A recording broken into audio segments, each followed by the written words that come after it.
Dr. Ernest Holmes, in The Science of Mind, on page 357, paragraph 3, if you want to look it up, lays out the pathway to the consciousness that heals. Each partakes of the Christ nature to degree that the Christ is revealed through him, and to that degree he becomes the Christ. We should turn to that living presence within, which is the Father in heaven, and recognize it as the one and only power in the universe, and unify with it, declare our word to be the presence, power, and activity of this one. If we could stand aside and let this one perfect life flow through us, we could not help healing other people. This is the highest form of healing. Now, I'm taking an advantage here of being at the mic because I also get Daily Word, which is a Unity little magazine that has something for every day. And I was reading it this morning, and I was reading this morning, and I thought, oh my gosh, Jesus knew that healing could occur with a change in consciousness, whatever the physical, mental, and emotional symptoms. Faith in new and unlimited possibilities allows a healing to happen. They just blended so nicely. So if you'll please join me in speaking our affirmation. I declare that I am free to be whole. My life reveals the power and presence of the source of life. All my needs are met now. I am free to experience the greatest good I desire, my highest and best now.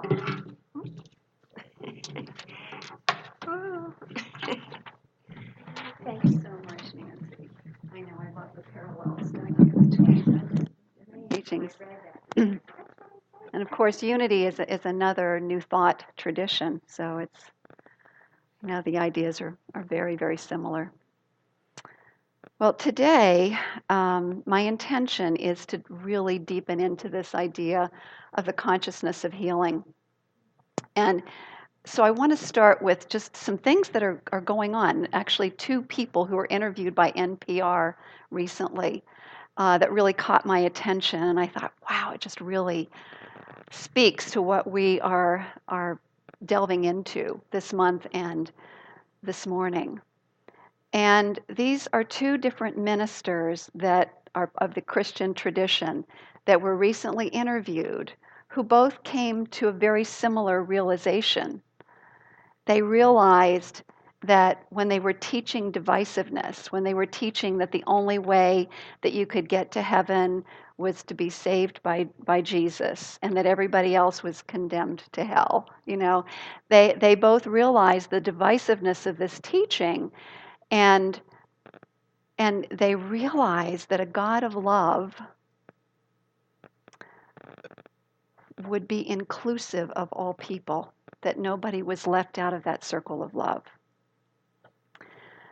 which is what we teach. And I'm going to be getting into that a little bit more as we move through this message today. But here's the thing about this, is that it's a reminder for us to over and over again remind ourselves when we get caught up into the us against them type thinking. We are into divisiveness. We've stepped out of that perception of spirituality, which is inclusive of the whole, which includes other people. And so we are stepping on the toes of our own freedom and the freedom of other people. And Ernest Holmes has an absolutely beautiful saying about that or a quote about that's in the Science of Mind magazine this month, and that I've adopted as a phrase to go back to over and over again.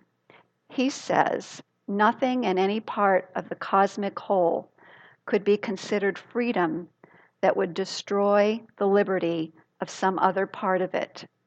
That would be a kingdom divided against itself.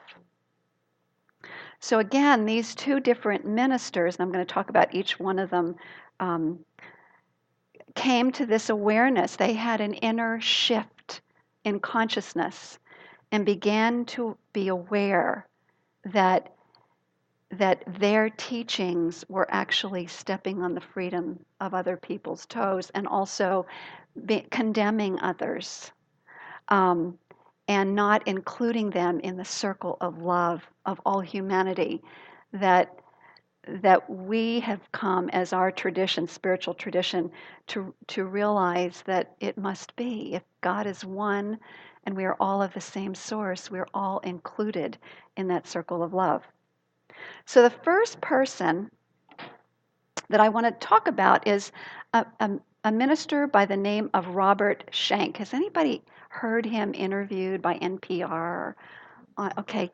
Anyway, he spent 20, well, he said over 20, and then later he said 25 years or so being an anti-abortion militant and leading thousands of people to storm the clinics, the abortion clinics, and actually block both access to doctors and patients, and also ended up harassing a lot of the patients and the doctors.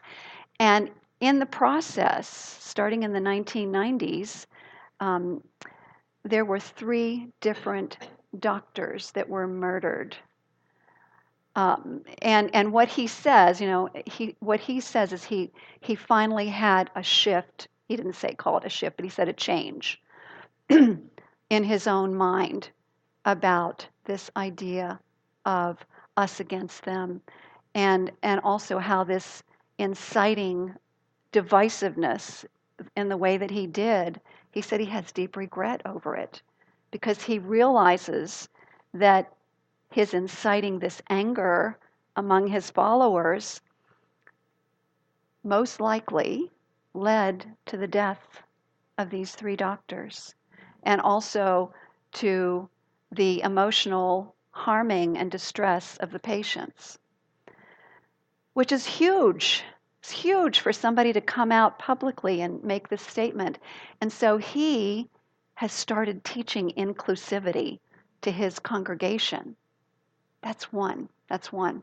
It gives me God bumps when I read these things, how people have this change and then have the courage. That takes a lot of courage to make that vast of a change. And so his stance now is not to block clinics, but instead to provide positive support for anyone who chooses to make the choice, or not make the choice to have an abortion. And he believes that it's it's based on an individual's conscience. It's an individual issue instead of something that needs to be addressed by politics or by legislation. Very interesting, very big shift.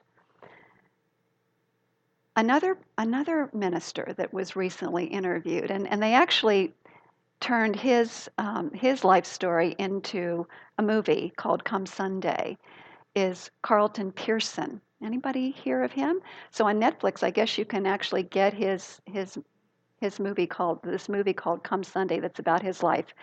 He was a very successful minister of a Pentecostal congregation, huge Pentecostal congregation.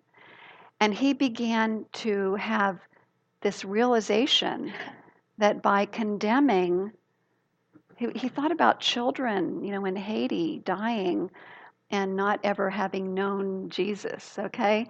And then throughout the world. And he began to realize, oh my gosh, how could a loving God condemn all of these people who don't even know who Jesus is? It didn't make sense to him. And he really started contemplating this. So then he began to teach inclusion to his people. And he got called a heretic and actually got kicked out of his congregation, lost a huge ministry. but he kept standing in his truth and in integrity. And over time, what happened is that I know he's spoken at Agape, so he's gotten connected with our New Thought roots. And he's started his own ministry that's based on New Thought and expanding consciousness and inclusion. We're all part of the one, all included, all brothers and sisters of the Most High. Very inspiring, the things that are happening across the planet. I think we need to keep remembering that there is this movement toward the awareness of oneness and toward the awareness of everyone being included in the circle of love. This movement away from us against them, even though it looks that way, it can seem that way when we're looking at the news and that kind of thing. We must realize that there is something going on under the surface, and maybe not so under the surface, that is bringing us back together. And it's important that we keep our vision on that idea of oneness and inclusivity, and knowing that our focus on that vision is what is not only going to pull us forward, but pull our entire world along with us, because since we are so integrated in the one life of God, as the life of God, our vision touches, even if we don't verbalize it to everyone, our presence that emanates that touches everyone that we meet. And we know that there's a rippling effect in consciousness, because all of this happens at the invisible level, as well as the visible level, but it starts at the invisible level as an idea, as a vision that becomes manifest. So our theme this month is free to be whole. And so these teachings of inclusion, everyone is one of the same source, included in the circle of love, is based on a premise or an awareness that there is one cosmic whole that we can call God, Spirit, the infinite invisible, the universal intelligence, the divine mind. It doesn't matter. This cosmic whole, this presence, is what we are of, and therefore we are made in the likeness and image of that one. We are whole. We are born whole. There is nothing missing. There is nothing deleted. We are whole, perfect, complete, divine beings. That is our essence. So from this awareness then, we also know that we are born and granted freedom, right? We're granted freedom, the freedom to choose. So we have the freedom to choose to ignore our wholeness, to ignore our oneness, to be divisive, or we have the other choice. And so again, as Ernest Holmes reminds us, that we can either affirm liberty or destroy it by the way that we think and the way that we approach life. And I know the people in this room choose freedom that uplifts the liberation of ourselves and others. That's the whole premise behind this idea of free to be whole, is to realize the wholeness includes not only ourselves, but everyone around us. So that's why it's so important for us to keep focusing on what we're for, not what we're against, but what are we for? What are we for? And to verbalize that. So Ernest Holmes again says, and I'm just going to paraphrase what Nancy just read, is that we partake of this Christ nature, which is the consciousness of healing. The Christ nature and the consciousness of healing are one and the same. We partake of the Christ nature by turning to the living presence within us, recognizing it as the only power in the universe. This is where our human minds can get really exploded is when we realize the wholeness of the one, the fullness of the one is present in every spot. Because, see, we're just seeing the manifestation with our five senses. We're experiencing the manifestation. But underlying all this, we are pure spirit, invisible, that essence of us, invisible to the human eyes. And so that invisible nature of spirit is one with all that is. One with all that is. So that's why we can turn within to that one power in the universe. When we unify with it in our awareness, when we choose unity, and we declare our word to be the presence, the power, and the activity of the one, then we cannot help but be a healing presence. Powerful. So what's this saying? This is saying this is available to all of us. This is available to all of us. So spiritual traditions all over the planet, from the esoteric Hasidic teachings to the Zen parables to the parables of Jesus himself, the story of Jesus, are full of stories of people who are this consciousness of healing, who show up that way. People whose presence and whose words heal physically, mentally, emotionally people, and also heal circumstances. So this is not new, and it's not just in one spiritual tradition. It runs through all. Why? Because this is our nature. This is our true nature. And these spiritual traditions are doing their best to reveal that to us. And it's up to us to adopt that as our truth. So people who have cultivated this vibration of healing, and it's a vibration, it's an atmosphere that's cultivated through spiritual practice, meditation, affirmative prayer, reading sacred scriptures, being immersed in this reality of oneness and wholeness. And so that vibration inspires confidence and love and faith in those who are around them. It actually lifts people into that higher vibration. That's who we are. That is our nature. I'm going to keep hitting back on that because this is not about some exotic, unusual beings that we kind of, or saints that we kind of put up on a pedestal and they're over here and we're over there. No, we are that. That is our nature. Are you getting it? That is who we are.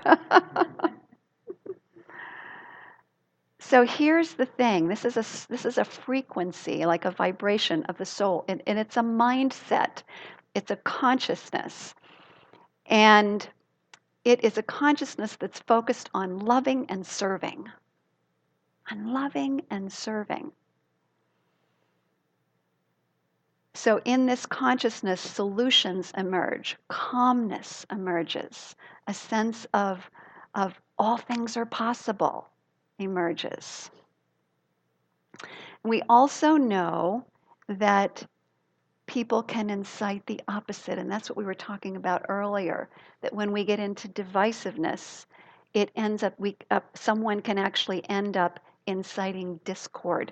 And what's really important is that all of us cultivate this consciousness of oneness and healing so deeply that we will not be thrown off if somebody is inciting discord, that we stay grounded in our own truth and who we are. And we can do that. We can do that. So we cultivate a healing consciousness. And there is a really beautiful Zen proverb that speaks to this as to how simple this concept is. And I love this. It says, while drinking a cup of tea, I stop the war. While drinking a cup of tea, I stop the war. Where's the war going on? Right? It stops the war, the discord in our own minds when we come into the present moment. Breathe, relax, remind ourselves who we are in truth. Yes, we are in this body. We are unlimited spiritual being. We are the full potential of the divine itself, individualized. And when we continue to cultivate that by being present to every moment, enjoying that cup of tea, we stop the war in our own minds. And think about it. If we are one with all, when we stop our own inner war, we contribute to uplifting all of humanity. So, what is the consciousness that heals? It's returning to our right mind, our innate nature, with a breath, with a present moment awareness. And there are some really beautiful meditations. One of the ones that I really, really love is a body scan by my friend Charlie Curtis. When other things don't seem to work, I can sit down with that body scan. And, it just talks about focus on your feet, feel your feet, feel your legs, all the way up. By the time I'm done, whatever was bothering me is gone. And I'm filled with a great sense of peace. So returning to our right minds. Sometimes we have to bring our bodies along, and get our bodies back into alignment for this right-mindedness. And the code for conscious healing, there's a code. You know what it is? Know the truth.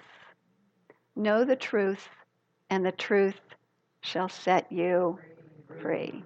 Yeah. That knowing the truth is what eliminates the discord and allows the peace to come through our right minds. So knowing the truth, we talk a lot about knowing the truth. Oh my gosh. Okay, so I know the truth. So I read about it, I intellectualize it, but then then knowing though it's not, knowing is not hoping or wishing or seeking or whatever the truth. Knowing means that I am showing up as the vibration of truth. Anybody realize that? That's what that means. When I know the truth, I am the vibration of the truth. And we do that how? Through our spiritual practice, through moment to moment, our regular spiritual practice, but moment to moment, bringing our thoughts back to the truth, to the central truth, that all there is one life, one presence, one power. I am an individualized expression of that. Right here, right now, where I am is the presence of peace. I choose peace. So the definition of truth. It's if you look it up in the glossary of the Science of Mind textbook, it has words like reality, talking about ultimate reality, God, spirit, mind, intelligence, the presence, love, power, in and through everything. It is birthless, deathless, changeless, complete, perfect, whole. All of these words that describe God. The truth equals God. So, and then we are the truth. That's not only in our spiritual teaching, but it's there's the Vedas. Anybody aware of the Vedas from the Hindu tradition? They are the oldest written scriptures on the planet. And in the Vedas, it says, "Thou art Sat Chit Ananda. Thou art truth, consciousness, bliss. Thou art truth." It says we are the truth. We are the truth. We are that presence of God, individualized. Consciousness, bliss. And here's the thing about this shift in consciousness from discord into peace. It happens in a quantum leap. It's not a gradual thing. It happens the moment that we choose peace. So repeat after me. I choose peace. I choose peace. I choose peace. I choose peace. I choose peace. Yeah.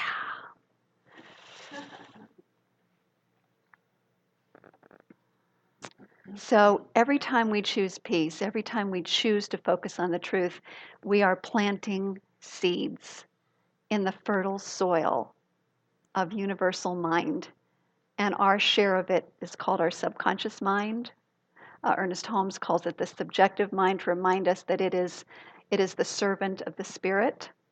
But every time we plant those seeds of truth, we support, every time, not only affirm it, but intend it, and also develop a lifestyle that supports it. And those of you who are part of the spiritual community have made that choice.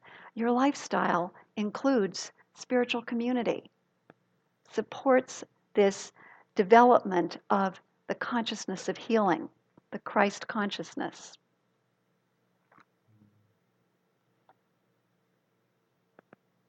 So here's the thing. I don't know whether you've noticed or not, but people who truly transcend their patterns that don't support them, whether it's addiction or any other life pattern that doesn't serve, what is it that they do? Have you observed? And maybe you're doing it in your own life. There is a cultivation of a certain lifestyle, a certain way of thinking that demonstrates the truth. And so what happens is these people actually become new, don't they? It's like they put on a whole new identity. In the Christian tradition, it's called putting on the Christ mind, right? And then our lives are completely and totally shifted. But they put on a new identity and live a healthier lifestyle and surround themselves with people who are also living in that level of commitment to being healed, to being whole, to revealing the wholeness that's already there. They go to classes, meetings, workshops, receive spiritual support from practitioners or mentors or other spiritual guides, and consciously choose a holistic, healthy lifestyle. That means not only mentally and emotionally, but changing diet, taking better care of their bodies, minds, everything, all aspects, a holistic approach. So that the body becomes a container, a healthy container of the spirit.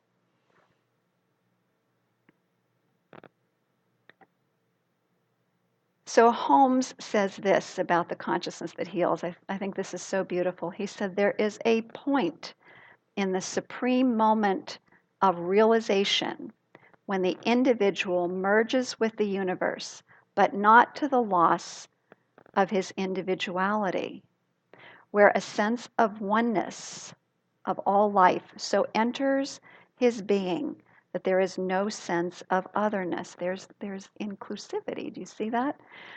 It is here that the mentality performs seeming miracles because there is nothing to hinder the whole from coming through. So when we are many of us have had a taste of that through our spiritual practice, through our meditation, that those moments of bliss, those moments of unity. And then maybe we've noticed we've gone back to our old mindset, even in the midst of that. But the thing that's really cool about having that taste is that we want more. And so there is the motivation to take the steps that are necessary to cultivate that. And that means to be more committed to our spiritual practice, to be more committed to spiritual community, to be more committed to our study and growth and unfoldment in consciousness. So here's the thing that happens as a result of this consciousness is that there is a letting go of the fear of death because we realize we're eternal beings. There is a sense of the perfection of all life. And we are filled with a profound sense of peace and joy. So the next time that you feel any type of inner discord, I invite you to remember that beautiful Zen proverb proverb, which is what? Yeah, as I drink, I stop the war. And in that very moment, you can say to yourself, I choose peace. Namaste. I choose peace.